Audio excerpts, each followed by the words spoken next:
Second chapter में topic चल रहा था web services.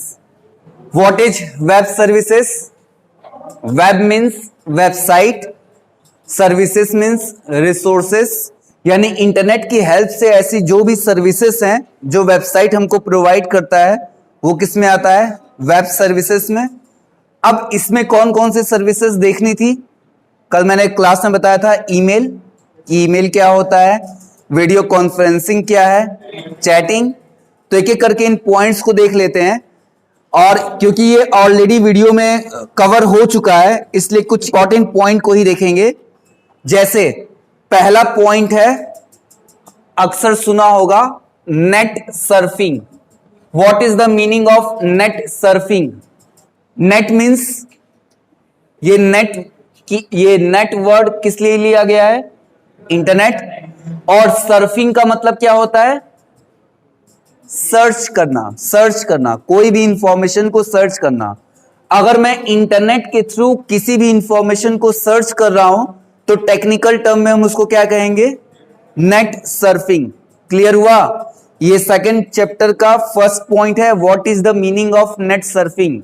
Information retrieval of any content with the help of internet is known as net surfing. किसी भी तरह की इंफॉर्मेशन को अगर इंटरनेट के थ्रू हम सर्च करते हैं तो उसको हम क्या कहेंगे? Net surfing. इसमें सेकंड पॉइंट दिया हुआ है सम इंटरेस्टिंग साइट्स।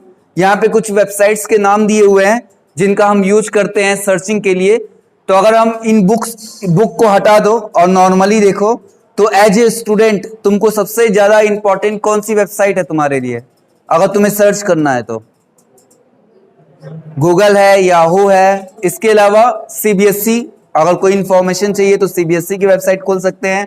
एनसीईआरटी के कंटेंट देखना है तो एनसीईआरटी की वेबसाइट खोल सकते हैं। तो हमारे पास अलग अलग ऑप्शन है, अपनी रिक्वायरमेंट के हिसाब से किसी भी तरह की इंफॉर्मेशन को हम सर्च कर सकते हैं। और सर्च करने के लिए हम क्या यूज करेंगे? Net surfing. ये पॉइंट है, टेक्निकल टर्म है, यानी किसी भी तरह की इंफॉर्मेशन को रिट्रीव करना, सर्च करना। तो नेट यानी इंटरनेट और सर्फिंग मतलब सर्च करना। मुझे किसी भी तरह की इंफॉर्मेशन को सर्च करना है तो सर्च करने के लिए मैं सर्चिंग करूंगा कैसे? सर्चिंग करने के लिए मुझे किसकी रिक्वायरमेंट है? Search engine. तो सर्च इंजन क्या है? Search engines are those websites through which we can search any type of information. ऐसी कोई भी इंफॉर्मेशन जब हम इंटरनेट पे सर्च करेंगे तो सर्च करने के लिए हमें कुछ वेबसाइट्स की रिक्वायरमेंट है और इन वेबसाइट्स को हम क्या कहेंगे? Search engine. जैसे गूगल क्या है? एक सर्च इंजन है। याहू ये क्या है? एक सर्च इंजन है। रेडिफ मेल ये क्या है? ये भी एक सर्च इंजन है। ask.com या बिंग BING, ये सारी जो वेबसाइट हैं वो क्या है? सर्च इंजन्स हैं। तो फिर से डाउट मत रखना, सर्च इंजन की मीनिंग क्या है? Those website through which we can search any content with the help of internet, then those websites are known as search engine like Google, Yahoo, Rediff, Ask, Bing. अब इन website को हम open कैसे करेंगे? तो इनको ओपन करने के लिए जिस सॉफ्टवेयर की रिक्वायरमेंट है उसको हम क्या कहेंगे? Web browser. क्लियर हुआ? तो वेब ब्राउजर क्या है? Web browsers are the software program through which we can open any website, भले वो सर्च इंजन हो या नॉर्मल वेबसाइट हो। अब वेब ब्राउजर में कौन कौन से सॉफ्टवेयर आते हैं, कौन कौन से एप्लीकेशन आते हैं? जैसे यहां पे एक आता है इंटरनेट एक्सप्लोरर। ये हमारे लैपटॉप या डेस्कटॉप में पहले से रहता है या मोबाइल डिवाइसेस में पहले से रहता है। लेकिन ये ओपेरा, क्रोम ये सब पहले से इंस्टॉल नहीं होते, इनको हम अपनी रिक्वायरमेंट के हिसाब से इंस्टॉल करते हैं। तो सर्च इंजन क्या है? सर्च इंजन ऐसी वेबसाइट्स हैं जहां पे हम अपने कंटेंट को सर्च करते हैं। जैसे तुम्हारा YouTube भी क्या है? एक सर्च इंजन है। लेकिन मैंने YouTube का नाम नहीं लिखा है क्योंकि YouTube किसका प्रोडक्ट है? गूगल का। गूगल में ही आता है वो भी। और वेब ब्राउजर क्या है? किसी भी वेबसाइट को ओपन करने के लिए जिस प्रोग्राम की रिक्वायरमेंट है, सॉफ्टवेयर प्रोग्राम की रिक्वायरमेंट है, उसको हम क्या कहेंगे? Web browser. और ये इसके एग्जाम्पल है। अब यहां पे कुछ टर्म है, जैसे एक है अपलोडिंग और एक है डाउनलोडिंग। दोनों में क्या डिफरेंस होता है? सॉन्ग डाउनलोड करते हो, मैंने बताया था दो तरह के सॉफ्टवेयर दो तरह के कंप्यूटर होते हैं। एक होता है वेब सर्वर और एक होता है वेब क्लाइंट। अब अगर मैं यूजर हूं या कस्टमर हूं तो मेरे पास जो नॉर्मल पीसी है, पर्सनल कंप्यूटर है, वो क्या है? Web client. अब अगर मुझे किसी वेबसाइट को ओपन करना है तो मैं अपने वेब क्लाइंट कंप्यूटर से किसी वेब ब्राउजर के थ्रू किसी वेबसाइट का यूआरएल डालूंगा और वो यूआरएल कहां पे रिक्वेस्ट करेगा? वेब सर्वर पे। और वेब सर्वर उसके डोमेन को लोकेट करके उसके वेब पेज को शो करेगा और वो कहां डिस्प्ले होगा? वेब क्लाइंट पे। अब मुझे कोई सॉन्ग डाउनलोड करना है तो सॉन्ग डाउनलोड करने के लिए कौन कौन सी वेबसाइट्स हैं? पागल वर्ड, अच्छा, और बहुत सारी वेबसाइट हैं, डीजे पंजाब, डीजे मजा, पागल वर्ड, और कम किया करो डाउनलोड। तो अब मैंने वेबसाइट खोल दी, ठीक है। तो जैसे ही मैंने अपने वेब क्लाइंट से, मान लो कोई वेबसाइट है mp3songs.com, तो मैंने उस वेबसाइट को ब्राउजर से जब ओपन किया तो वो सर्वर लोकेट हो गया। अब मैं इस सॉन्ग को डाउनलोड करना चाहता हूं, मान लो कोई भी सॉन्ग जो भी आया हो, याद है कोई? तो मैंने जैसे ही उस पर क्लिक किया, तो क्लिक करूंगा तो क्या होगा? वो उस सर्वर के होस्ट मशीन पे, जहां पे वो सॉन्ग की ओरिजिनल फाइल है, उसका एक डुप्लीकेट कॉपी कहां पे ट्रांसफर करेगा? तुम्हारे लोकल पीसी या मोबाइल डिवाइस पे। तो इस प्रोसेस को हम क्या कहेंगे? डाउनलोडिंग। मतलब सर्वर से किसी फाइल की एक डुप्लीकेट कॉपी को अपने लोकल मशीन पे सेव करना, ये क्या हो गया? डाउनलोड करना। और अपलोड करने का मतलब क्या हुआ? मैंने उस वेबसाइट को बनाया है और मैं चाहता हूं कि अब एक नया सॉन्ग आया है तो मैं सर्वर में सेव कर दूं ताकि लोग उसको वहां से डाउनलोड करें।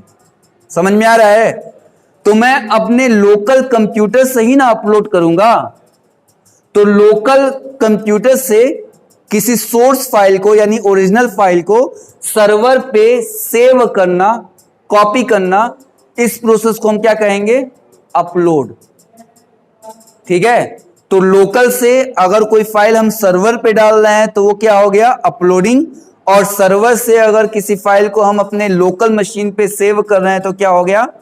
डाउनलोडिंग। दोनों में डिफरेंस समझ में आया? Finding information on search engine. अगर हमें किसी तरह की इंफॉर्मेशन को सर्च करना है, थोड़ा ध्यान से देख लेना, पूरा कवर हो जाएगा जितना वीडियो में अभी तक बताया है। ऑलरेडी वीडियोज बने हुए हैं, उनको जाके देखो। नहीं समझ में आता है तो पूछो। तो पहले देख लेते हैं हाउ सर्च इंजन वर्क्स। सबको दिख रहा है ना? अरे कुछ खा के नहीं आते हो क्या?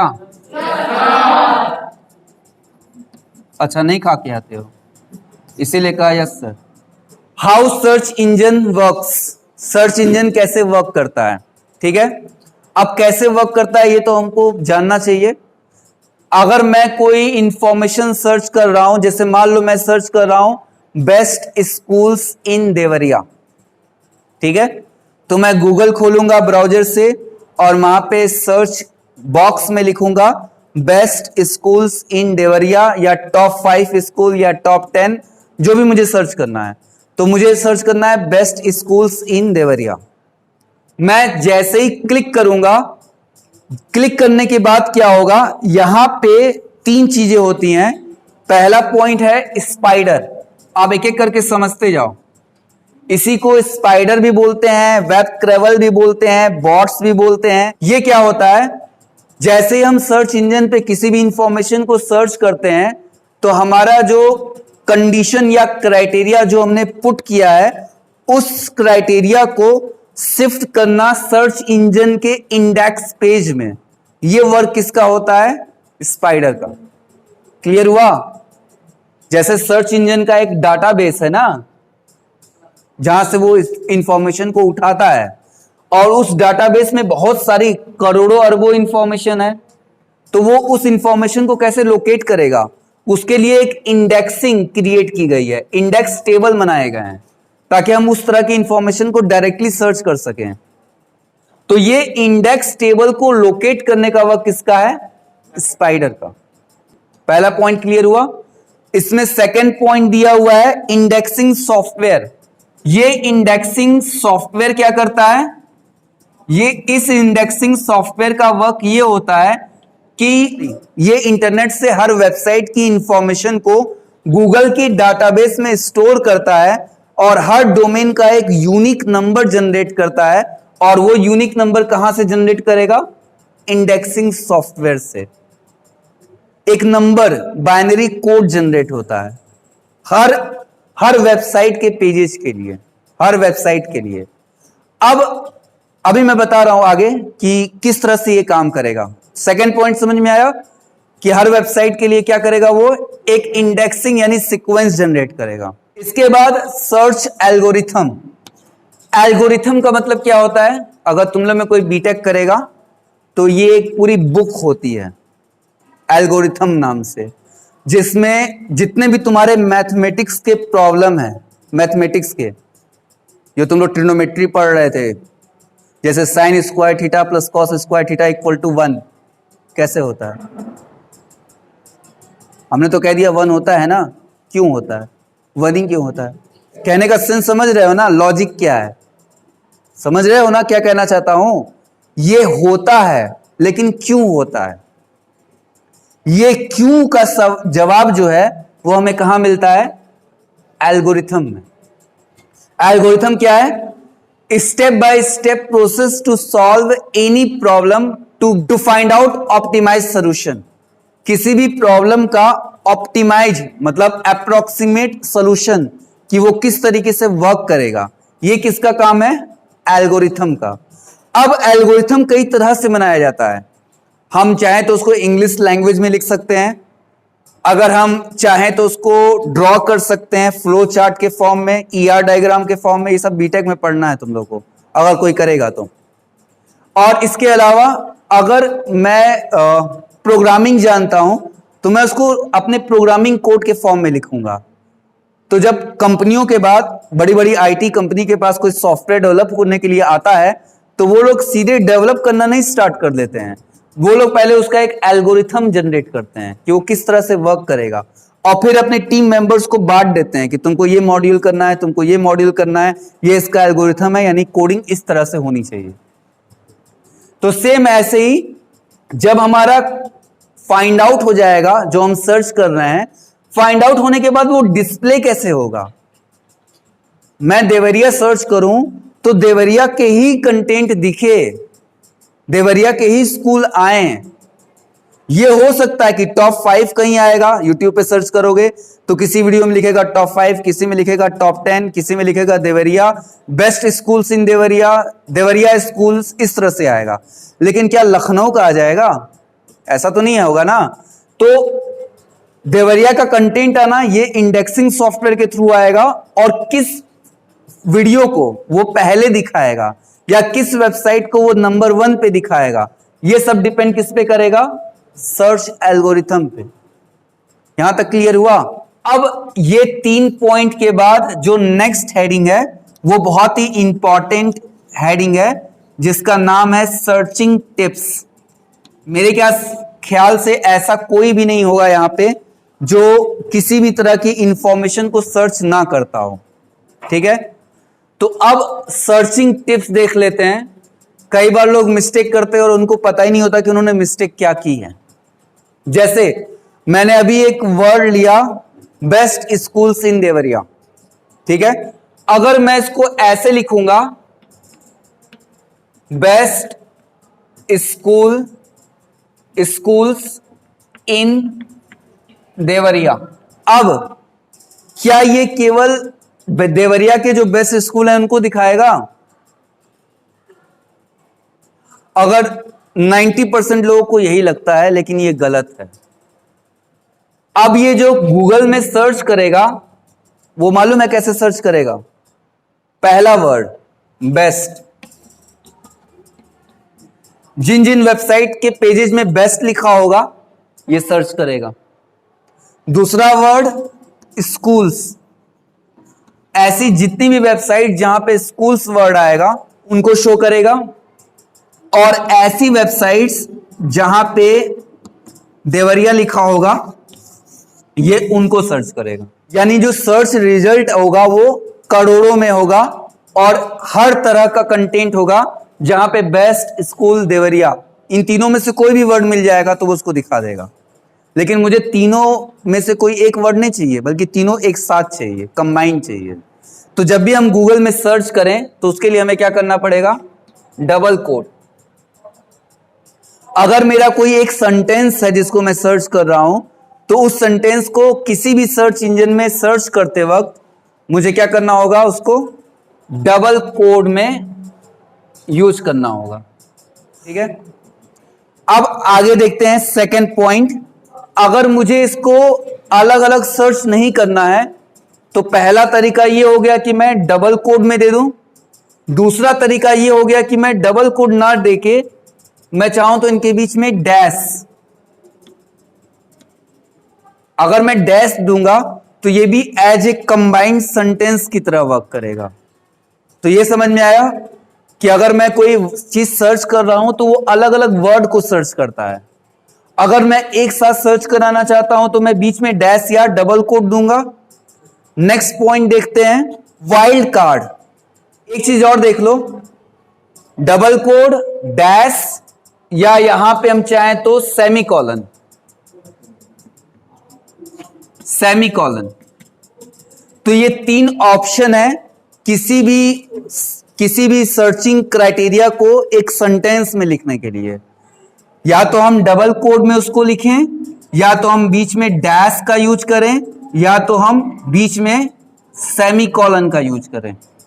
अगर हम इन तीनों में से किसी भी चीज का यूज करते हैं तो वो एज ए सेंटेंस सर्च होता है गूगल में। नेक्स्ट टिप्स पे आते हैं, wild card. Wild card characters.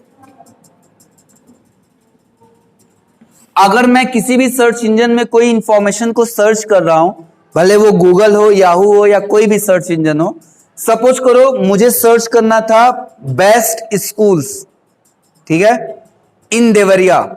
अब मुझे सर्च करना है बेस्ट स्कूल, देवरिया की बात नहीं कर रहा हूं, वो देवरिया का भी हो सकता है, दिल्ली का भी हो सकता है, पाकिस्तान का भी हो सकता है, यूएस का भी हो सकता है, कहीं का भी हो सकता है। लेकिन जो मेरी स्टार्टिंग है वो क्या है? Best schools. तो मैंने यहां पे सर्च इंजन में क्या लिखूंगा? बेस्ट स्कूल्स, और उसके बाद क्या लिखूंगा? स्टार। इसको बोलते हैं एब्स्ट्रैक्ट साइन, ठीक है।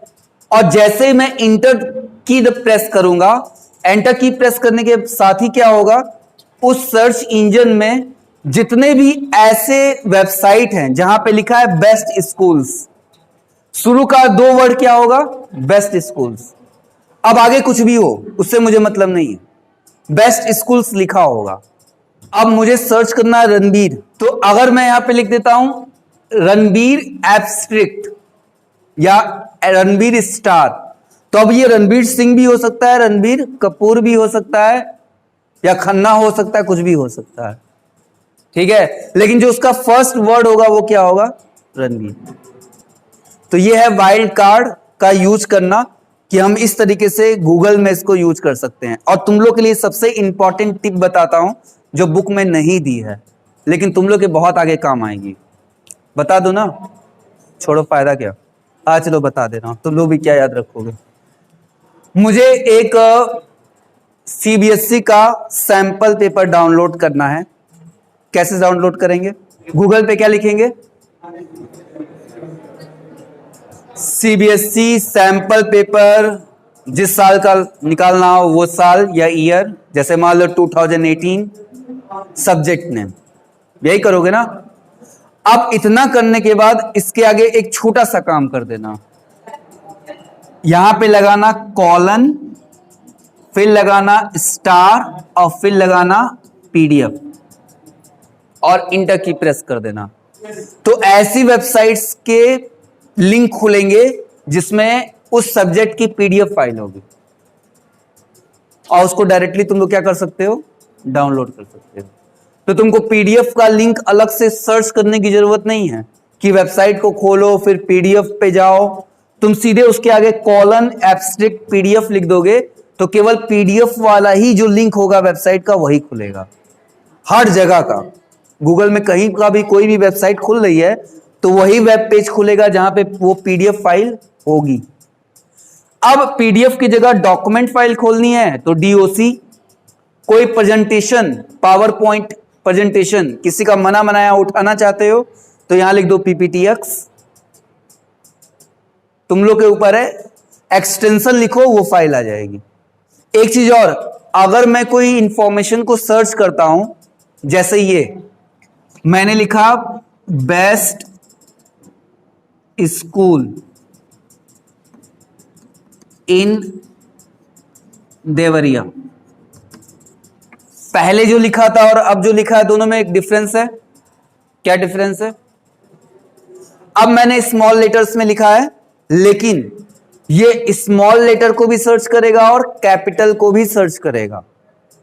लेकिन अगर मैंने यहां लिखा बेस्ट स्कूल्स तो यहां पे बी जो है कैपिटल ही सर्च करेगा, एस कैपिटल ही सर्च करेगा।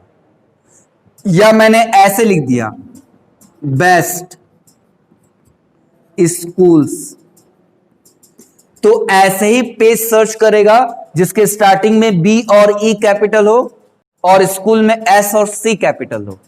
यानी जब हम कोई इंफॉर्मेशन को सर्च करते हैं किसी सर्च इंजन में यानी वेबसाइट में तो वो केस सेंसिटिव होता है अपर केस लेटर्स के लिए।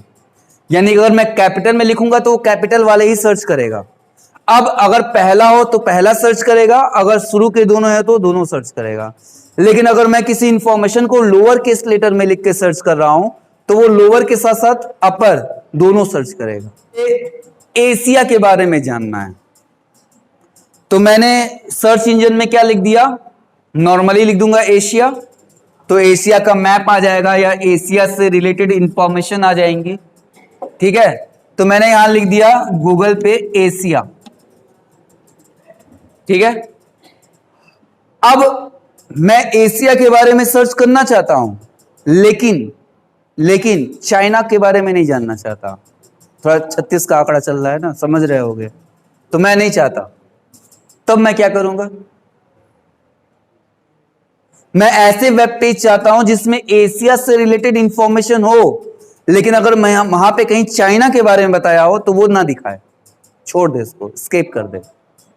तो इसके लिए मैं क्या करूंगा, यहां लिखूंगा एशिया और इसी के आगे लिख दूंगा माइनस चाइना या माइनस पाकिस्तान या माइनस जो हमको ऐड नहीं देखना है, बस स्पेस देके उन कंट्री के नाम। जैसे मान लो मुझे सर्च करना है यूनिवर्सिटीज के बारे में तो मैंने यहां लिख दिया यूनिवर्सिटी, लेकिन अब मैं यूनिवर्सिटी लिखूंगा तो बहुत सारी यूनिवर्सिटी आ जाएगी ना। मुझे किसके बारे में सर्च करना है, बॉस्टन, मुझे सिर्फ बॉस्टन यूनिवर्सिटी के बारे में सर्च करना है तो मैं यहां लिखूंगा यूनिवर्सिटी और प्लस बॉस्टन। मतलब किसी इंफॉर्मेशन को ऐड करना है, जैसे यूनिवर्सिटी से रिलेटेड सारी इंफॉर्मेशन आए लेकिन उसमें बॉस्टन की इंफॉर्मेशन जरूर आए। यहां प्लस का मतलब यह है कि यूनिवर्सिटी में लिखूंगा तो सारी इंफॉर्मेशन आएगी लेकिन मैंने यहां लिख दिया बॉस्टन प्लस बॉस्टन, मतलब यूनिवर्सिटी की तो इंफॉर्मेशन आए लेकिन बॉस्टन की जरूर आनी चाहिए। बॉस्टन यूनिवर्सिटी से रिलेटेड जितनी इंफॉर्मेशन है वो कंपल्सरी है। तो यहां प्लस का मतलब क्या है, उस इंफॉर्मेशन को ऐड करो, और यहां माइनस का मतलब क्या है, उस इंफॉर्मेशन को रिमूव करो। मींस एशिया की इंफॉर्मेशन आए लेकिन चाइना की इंफॉर्मेशन उसमें ना हो। चलो नेक्स्ट टॉपिक है finding people on the net. ये तुम लोग मुझसे ज्यादा जानते होगे कैसे सर्च करना है, फिर भी देख लेते हैं। फाइंडिंग पीपल ऑन नेट, ठीक है। अगर इंटरनेट पे किसी पर्सन को फाइंड आउट करना है तो इसके लिए क्या करना होगा। अब बहुत सारे मेरे पास तरीके हैं, अगर हम इंडिया की बात करें तो इंडिया में किसी पर्सन को फाइंड आउट करने के लिए हमारे पास बहुत सारे सोशल मीडिया प्लेटफॉर्म है। ट्विटर है, फेसबुक है, G+ है, ठीक है, लिंक्डइन है। शायद तुम लोगों ने नहीं सुना होगा इस वेबसाइट का नाम। लिंक्डइन में लोग प्रोफेशनल लोग अपनी प्रोफाइल बनाते हैं ताकि जो जॉब सीकर्स है वो डायरेक्टली एम्प्लॉयर्स तक पहुंच सके। उसमें कंपनियों के भी प्रोफाइल होते हैं, तो कंपनियों में कोई रिक्रूटमेंट होती है तो तुम उनको डायरेक्टली अपना CV फॉरवर्ड कर सकते हो और उनसे कन्वर्सेशन कर सकते हो। तो ये लिंक्डइन वेबसाइट है, ये भी एक सोशल वेबसाइट है। हाई फाइव, बहुत सारे सोशल प्लेटफॉर्म है। अब मुझे कोई पर्सन को सर्च करना है तो या तो उसका मोबाइल नंबर मेरे पास मुझे पता होना चाहिए, या तो उसकी ईमेल आईडी पता होनी चाहिए। अगर मुझे उसका केवल नाम पता है तो मुझे एटलीस्ट उसका लोकेशन पता होना चाहिए कि वो किस शहर का है, तो मुझे सर्च करने में आसानी होगी। लेकिन इंडिया के बाहर बहुत सारे ऐसी वेबसाइट्स हैं, जैसे एक अमेरिका की वेबसाइट है, यहां पे लिखा भी है addresses.com। इसमें तुम्हें क्या करना है, इसमें तुम्हें उस पर्सन की सिर्फ ईमेल आईडी डालनी है, और जैसे ही ईमेल आईडी डालोगे तो उसका पूरा प्रोफाइल शो कर देगा। उसका नाम क्या है, एज क्या है, उसका पर्सनल इंफॉर्मेशन क्या है, कहां रहता है, कौन कौन से सोशल अकाउंट यूज करता है, पूरा डिटेल। तो ऐसे ही कुछ वेबसाइट्स के नाम लिखे हुए हैं कि अगर हम किसी पर्सन को फाइंड आउट करना चाहें तो कर सकते हैं, जैसे addresses.com। अगर किसी का ईमेल सर्च करना है तो email.ad.search.com। अगर और एक है picu.com और एक है PIPL, शॉर्ट फॉर्म है पेपल का, PIPL। तो अलग अलग वेबसाइट्स हैं जिनका हम यूज कर सकते हैं। नेक्स्ट टॉपिक है FTP। FTP क्या होता है, क्या फुल फॉर्म है इसकी, फाइल ट्रांसफर प्रोटोकॉल। अब इसको ध्यान से समझना। P for protocol. Protocol means rules and regulations. हर जगह के कुछ रूल्स एंड रेगुलेशंस होते हैं, जैसे यहां के स्कूल के रूल्स एंड रेगुलेशन है, मास्क लगा के रहो, मास्क मुंह पे लगाते हैं, गाल पे नहीं लगाते। तो हर जगह कुछ रूल्स एंड रेगुलेशंस हैं, ठीक है। तो उसी तरीके से कंप्यूटर में भी जो है हमारे कुछ रूल्स एंड रेगुलेशंस हैं जिनको हम क्या कहेंगे, प्रोटोकॉल। तो P for protocol, T for transfer और F for file. File transfer protocol. अगर किसी फाइल को ट्रांसफर करना है तो उसके लिए जो प्रोटोकॉल यानी जो रूल्स एंड रेगुलेशन यानी जो नॉर्म्स हैं वो किसके थ्रू पॉसिबल है, इस FTP के थ्रू। यानी FTP एक तरह का प्रोटोकॉल है, यानी प्रिंसिपल कॉन्सेप्ट है। और ये कब यूज होता है, जब हम किसी फाइल को सर्वर पे ट्रांसफर करते हैं। समझ में आया। जैसे तुम लोग मोबाइल से SMS भेजते हो ना, तुम्हारे सबके मोबाइल में सेटिंग्स में देखना एक POP करके लिखा होगा। POP एक प्रोटोकॉल होता है। एक अगर हम लैपटॉप या डेस्कटॉप से भेज रहे हैं तो एक होता है SMTP, simple mail transfer protocol. अगर हम किसी को मेल करते हैं तो SMTP प्रोटोकॉल अगर एक्टिव ना हो तो मेल नहीं जाएगी। तो हर प्रोटोकॉल का अपना अलग अलग यूज है। सेम ऐसे ही अगर मैंने जो अभी एग्जांपल दिया था वेब क्लाइंट और वेब सर्वर वाला, कि अगर मेरे लोकल मशीन पे कोई वेबसाइट का पेज है और उसको मुझे सर्वर पे डालना है, तो सर्वर पे अपलोड करने के लिए मुझे क्या करना पड़ेगा, वेब क्लाइंट से रिक्वेस्ट भेजूंगा वेब सर्वर के होस्ट पे। और अगर मेरे पास परमिशन होगी तो क्या होगा, मुझे यूजर आईडी और पासवर्ड मिलेगा, मैं उससे लॉगिन करूंगा और लॉगिन करने के बाद मैं अपनी फाइल को ट्रांसफर कर सकता हूं। लेकिन फाइल को ट्रांसफर करेंगे कैसे, मैंने कहा सिंपल कॉपी करके पेस्ट कर देंगे। लेकिन कॉपी पेस्ट भी कैसे होगा, उसके लिए एक सॉफ्टवेयर होता है, और वो सॉफ्टवेयर जो होते हैं उनको बोलते हैं FTP सॉफ्टवेयर। जैसे कोर FTP एक सॉफ्टवेयर है, कल की क्लास में मैंने बताया था। फाइलजिला एक सॉफ्टवेयर है। जब हम इन सॉफ्टवेयर का यूज करते हैं और फाइल को जैसे ही कॉपी करके सर्वर के फोल्डर पे अपलोड करते हैं तो तुरंत कौन सा प्रोटोकॉल यूज होता है, FTP। क्यों, क्योंकि FTP का मतलब ही क्या है, फाइल ट्रांसफर प्रोटोकॉल। यानी सर्वर पे किसी भी फाइल को अपलोड करते हैं तो कौन सा प्रोटोकॉल यूज होगा? FTP। बाकी अपलोड कैसे होता है, डाउनलोड कैसे होता है, ये सब मैं बता चुका हूं, ठीक है। नेक्स्ट टॉपिक है वेब सर्विसेज। वेब सर्विसेज में पहला पॉइंट है चैट। चैट या इसको चैटिंग भी बोलते हैं। चैटिंग क्या है? Online textual talk is known as chatting. अगर हम इंटरनेट के थ्रू किसी से टेक्सुअल मतलब टेक्स्ट मैसेजेस करके बातचीत करते हैं तो वो क्या है? चैटिंग है। अब चैटिंग भी कई तरीके से होती है।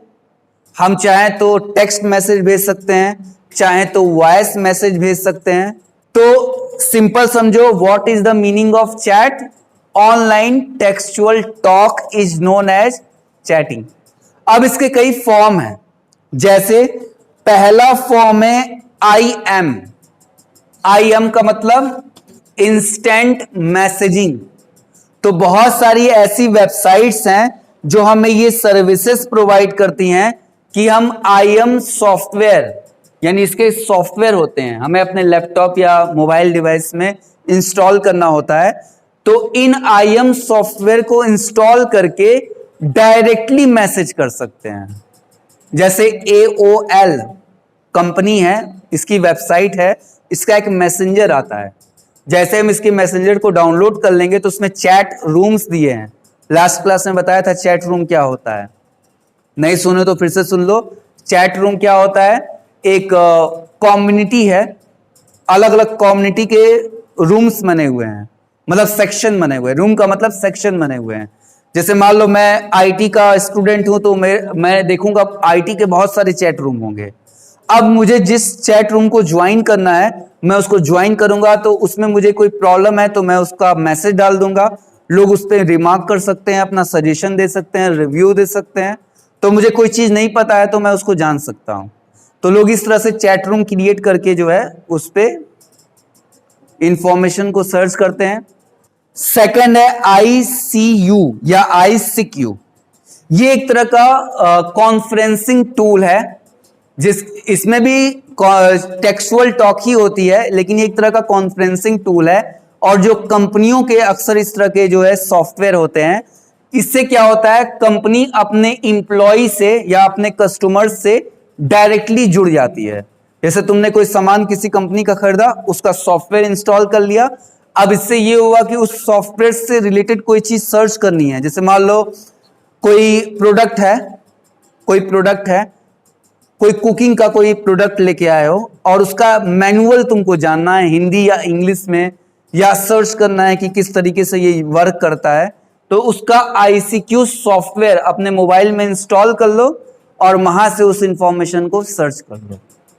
तो ये पर्टिकुलर कंपनीज के सॉफ्टवेयर होते हैं जो कम्युनिकेट करने के लिए कंपनियां क्रिएट करती हैं अपने इंप्लॉय से, कस्टमर से, या अब जैसे कई स्कूलों का भी होता है ICQ सॉफ्टवेयर, जिसमें वो अपने स्टूडेंट से हर समय जुड़े रहते हैं।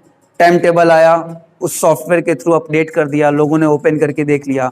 कोई MCQ टाइप टेस्ट कराना है तो सॉफ्टवेयर एप्लीकेशन के थ्रू यूज हो गया।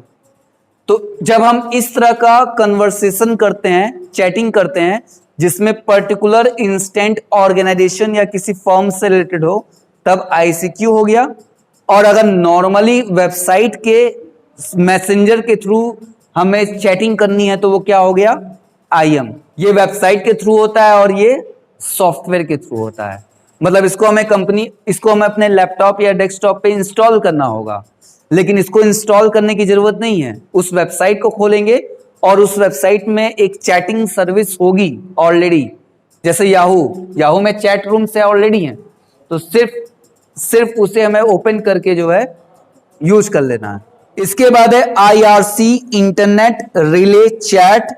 ये किसी कंपनी का नहीं होता, ये एक सेपरेट नेटवर्क्स होते हैं जिनको हम डायरेक्टली अपनी रिक्वायरमेंट के हिसाब से किसी थर्ड पार्टी के थ्रू जो है इंस्टॉल करते हैं।